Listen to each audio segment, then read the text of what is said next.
घरात उपयोगी पडणाऱ्या किचन टिप्स. नमस्कार मंडळी, ओजस्वी किचन्स मराठीमध्ये आपलं सर्वांचं स्वागत आहे. Tip number 1. डाळ कांदा बनवताना भाजी अधिक चविष्ट होण्यासाठी हरभऱ्याची डाळ अर्धा तास आधी पाण्यात भिजत घालावी. Tip number 2. भजी बनवताना त्यात थोडे पुदिन्याची पाने चिरून घालावी. यामुळे भजी अधिक स्वादिष्ट होतील व वेगळ्या चटणीची गरजही भासणार नाही. Tip number 3.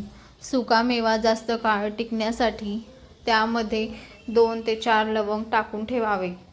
यामुळे सुकामेव्याला खूप छान सुगंध येतो आणि सुकामेवा जास्त काळ टिकण्यास देखील मदत होते.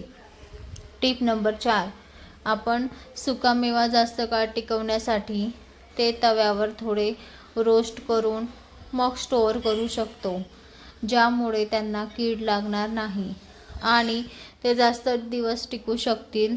आपण ते टेस्टी करण्यासाठी त्यांना खारवून म्हणजेच मीठ साल्ट लावून मग ते रोस्ट करून टिकवून ठेवू शकतो, कारण ते जास्त दिवस टिकतात, ज्यामुळे ते जास्त दिवस टिकतील.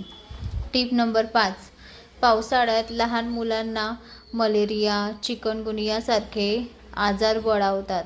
पावसाळ्यामुळे नाल्यात किंवा खड्ड्यात पाणी साचते, त्यामुळे डासांची पैदास होते. मलेरियामुळे ताप अशक्तपणा सर्दी अशा समस्या उद्भवतात. म्हणून या दिवसात लहान मुलांकडे लक्ष देणे फार गरजेचे असते.